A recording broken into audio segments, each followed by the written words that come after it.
Life has a way of surprising us, especially when we least expect it. Sarah Mitchell, after 30 years of marriage, found herself facing the unthinkable, betrayal by the man she thought she knew so well. When a shocking text message arrived, revealing his plans to leave her destitute, Sarah was forced to confront the harsh reality of her situation. But instead of succumbing to despair, she chose to fight back, protecting herself and her family's future. This is a story of betrayal, resilience, and the strength to rebuild. Subscribe to our channel to begin today's story with Life Stories. The text message arrived at 3:17 a.m. Its sudden buzz brought my phone to life in the stillness of our home. The kind of night where you expect nothing but rest. The darkness of our townhouse in Boston was uninterrupted, except for the glow of my phone's screen. I stared at it for what felt like forever, the cold blue light reflecting off my face. It was from Michael. Perhaps he thought I'd be asleep. Or maybe the 13-hour time difference from Bali had confused him. I didn't know what he was thinking. But I knew one thing. This was his final goodbye. The message glowed with a certain unrepentant glee. Sold our beach house and transferred all our savings to start my new life with Lily. Enjoy being homeless. Lol. Don't bother calling. I'm changing my number tomorrow. I read it again. My eyes burned as I stared at those words, each one sinking deeper into my chest. The tone of the message was cruel. The lol, mocking the end of what had once been a 30-year marriage. After all the years, the love, the shared memories, and even the struggles, it all ended like this. A text message. I let the phone drop to the nightstand beside me. And I took a deep breath. My name is Sarah Mitchell. I was 52 years old when my life changed in ways I never thought possible. The betrayal was staggering, but in a way, it wasn't unexpected. I'd had suspicions for months. Doubts about the man I thought I knew so well. For the first time in so many years, I wasn't just his wife, I was a woman betrayed, left to face the consequences alone. It wasn't as if I hadn't noticed the changes. Michael, for years, had dismissed my gentle suggestions about taking care of his health. He was always too busy, too stressed. He'd skip doctor visits, put off any thought of exercise. And then, suddenly, last spring, he signed up for an exclusive gym. It seemed innocent enough at first. But it didn't stop there. His sessions became more frequent. By summer, he was going every day. He'd lost 30 pounds. I should have been happy for him, right? He was finally taking care of himself. But something felt off. Every time I asked about the growing charges on our credit card bills, his responses grew colder, more defensive. I'm finally taking care of myself, Sarah, he would snap, as if I were the one being unreasonable.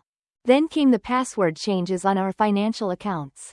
The secretive phone calls, the sudden business trips, all of them aligning suspiciously with Lily's Instagram posts from the same locations. I didn't want to believe it. But deep down, I knew. I wasn't one to confront, I was methodical. As a hospital administrator, I had built my career on careful observation, strategic planning. I didn't accuse him. I documented everything. The final clue came when Michael mentioned a solo wellness retreat in Bali. Something inside me snapped. It was time to act. Over the past 6 months, I had been preparing for this moment. I had been consulting with professionals, gathering evidence. My attorney, Diane, had guided me every step of the way, advising me on how to protect myself from the financial devastation that Michael seemed intent on causing. I typed a simple reply to his text. Check your account balance. I imagined him sprawled in some luxurious villa in Bali, basking in the feeling that he had won, thinking he'd gotten away with everything. But I knew better. I had taken the necessary steps to ensure that his plan would fail. The emergency court orders had already been filed. Our joint assets had been frozen. The transfer of funds he thought he'd made had been intercepted and placed in a court-monitored account. He wouldn't realize it immediately. He'd think everything was going smoothly. And he'd continue with his delusion. As I set my phone down again, a strange calm washed over me. I wasn't going to let him take everything we had worked for. For 30 years, I had shared my life, my love, and my future with him. But now, I was facing a new chapter. One where I would have to fight for myself. Not just as a wife, but as a person. I made myself a cup of tea, the warm steam offering comfort. Sitting at my desk, I opened the folder labeled, Michael. Inside was the timeline I had painstakingly created, the documentation I had collected, the records I had kept. It all started with the unusual charges on our credit cards. Michael had always been meticulous with money, so when he started spending exorbitant amounts at his exclusive gym, I knew something was wrong. But that was just the beginning. I remembered the day I overheard his phone call with Lily. He thought I was at work, but I had come home early with a migraine. The words I heard made my blood run cold. The beach house should sell quickly. Sarah has no idea. Once the money hits our account, we'll transfer everything to the offshore account. And by the time she figures it out, we'll be living the dream in Bali. I lay there, motionless, as my husband of 30 years plotted to leave me destitute.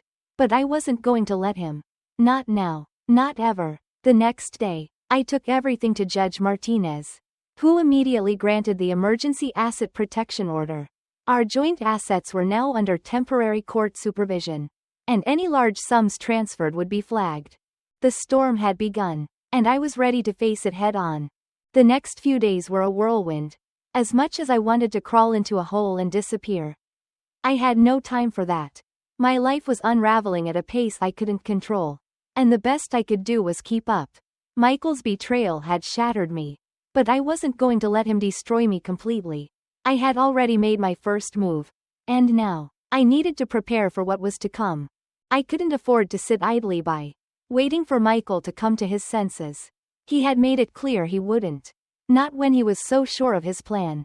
The one thing that kept me grounded was the knowledge that I was doing the right thing. Protecting our children's future. Protecting myself. This was the only path forward. Michael had always been the dominant one in our relationship. He made the decisions, called the shots, and I followed. For the first time in my life, I was taking control. The kids, Thomas and Elise, were devastated. They were adults, both in their mid-20s, but they still hadn't fully grasped the reality of what was happening. It broke my heart to see them struggling with the weight of their father's betrayal. I had sat them down just days before, explaining everything, the steps I had taken to protect us, the evidence I had gathered. They were old enough to understand, but the pain in their eyes made my chest tighten. This wasn't supposed to happen. This wasn't how it was supposed to be. I picked up the phone again. It was time to make the call that would change everything. I dialed Diane's office, my attorney, the one person who had supported me every step of the way. Diane was tough, sharp, and I needed that right now. She had already filed the emergency asset protection order. And now, we were in the process of making sure Michael couldn't get his hands on any of our assets. The bank accounts, the beach house, everything we had worked so hard for, all of it was under scrutiny. It was also time for Michael to realize that his plan wasn't foolproof.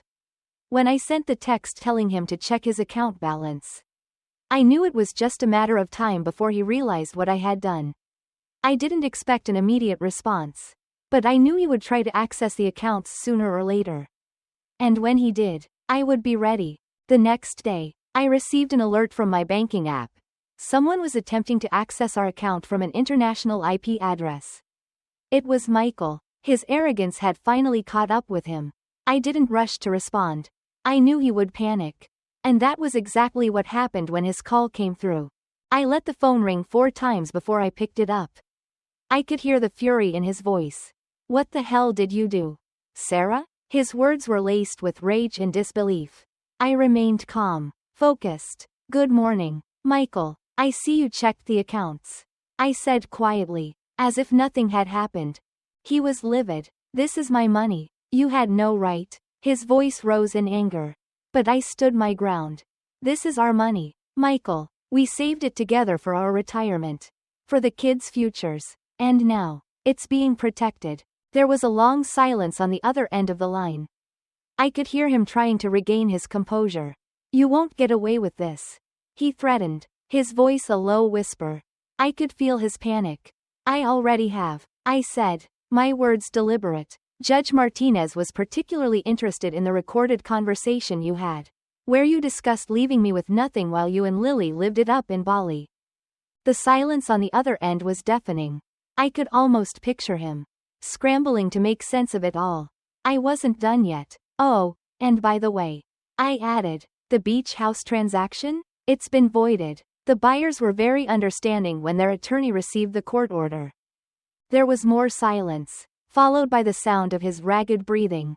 The next voice I heard was Lily's, speaking in the background. Is that Jessica? I asked coolly. You might want to let her know that the offshore account you set up has also been frozen. And the authorities have been notified about potential tax evasion. His voice cracked. You've been spying on me. His words were full of disbelief. No, Michael, I replied. I've been protecting myself from your betrayal. There's a difference. I could hear the muffled argument between them growing louder. The tension rising. It felt almost surreal, like something I had imagined in a dream. But it was real, and it was happening. The next few days were a blur of phone calls, meetings, and legal consultations. I could feel the weight of everything bearing down on me. But in a strange way, it also felt like I was waking up from a long, deep sleep. For so many years, I had sacrificed my own needs for the sake of our family, always putting Michael's desires first. But now, I had to focus on myself. And for the first time, it felt empowering. The shock of Michael's betrayal was starting to wear off, replaced by a clear sense of determination. There was no turning back. The court orders were in place, and I had the legal framework to ensure our financial security. But now, I had to navigate the legal system, a process that was foreign to me and yet felt necessary. Diane, my attorney, was an anchor in this storm. She was a fierce advocate, and she guided me through each step with patience and precision. I would meet with her regularly, reviewing the evidence, preparing for the upcoming hearings. The documentation I had carefully collected over the months, credit card statements, bank records, drafts of emails about the beach house sale, was invaluable. I wasn't just fighting for my assets, I was fighting for the respect and dignity that Michael had stolen from me. One of the hardest parts of this process was seeing how it affected our children. Thomas and Elise, both in their mid-20s, had grown up watching Michael and me as a couple. They had always seen us as a united front, a solid foundation. But now, everything they knew was crumbling. They had taken the news hard. But I knew they would stand by me. As a mother, it hurt to see them in pain. But I couldn't allow myself to feel guilty for protecting what was rightfully ours. The night before the court hearing, I couldn't sleep. I sat up in bed, staring at the ceiling, trying to calm the storm of emotions inside me. Part of me still held on to the hope that Michael would come to his senses, that he would realize the damage he had caused and come home, ready to face the consequences. But deep down, I knew that was a fantasy. Michael had made his choices, and now, he would have to face them. The next morning, I walked into the courthouse with a sense of quiet resolve. Diane was by my side, her professional demeanor steadying me as we walked through the marble hallways. Thomas and Elise were with me, sitting behind me in the courtroom, offering their silent support. Michael wasn't there yet, but I could feel his presence looming. I knew he would show up, probably with his lawyer, ready to try to salvage what he could. When Michael finally arrived, I almost didn't recognize him. The confident, tan man who had left for Bali 3 weeks ago now looked like a shell of himself. His shoulders were hunched, his face drawn and weary.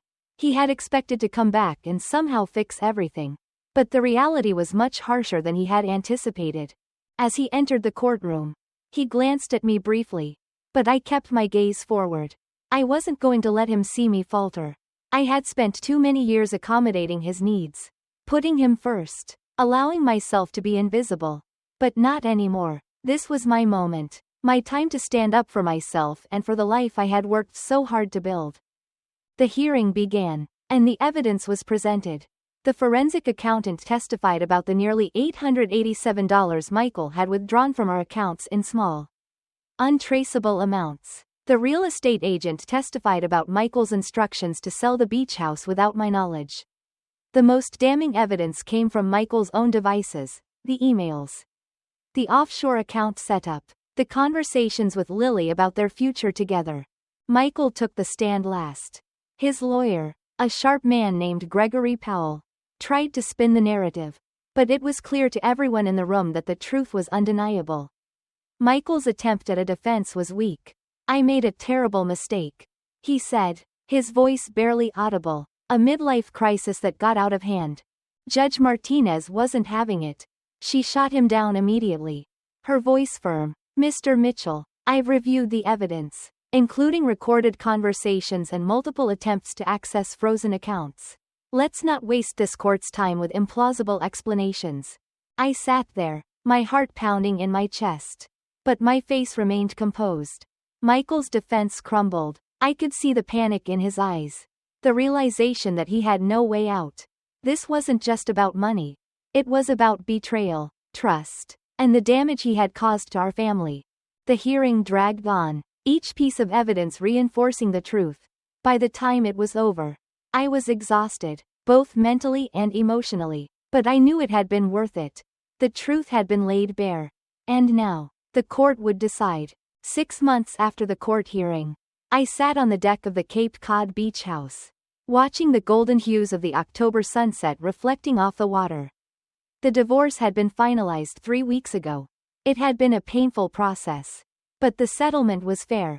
The court awarded me the beach house outright, along with 70% of our retirement funds and investments, citing Michael's deliberate attempt to defraud me. He had lost nearly everything. But I had gained something more valuable, my independence, my dignity, and a sense of strength I never knew I had. As I sat there, my son Thomas came outside, holding his phone. "Uncle Michael called. Dad's found an apartment. He starts his new job at the community college next week." I nodded, feeling neither joy nor sorrow at the news. Michael had lost his executive position after the scandal. It seemed fitting that he would start over from scratch. Elise, my daughter, joined us, sitting beside me with a steaming mug of tea. "Are you okay, Mom?" she asked, her voice full of concern. I smiled at her, feeling a deep sense of peace. "I am," I replied softly, stronger than I ever was before. As time passed, I realized that while Michael had lost almost everything, I had gained clarity and purpose. What started as a cruel betrayal had transformed into an opportunity for growth and self-discovery. I had rebuilt my life from the ground up, and I was no longer afraid of what the future held. Sometimes, the most powerful response to betrayal is not revenge but resilience. And with that, I had learned the greatest lesson of all: how to truly live for myself. If you enjoyed this story, make sure to subscribe to our channel for more life-changing stories like this.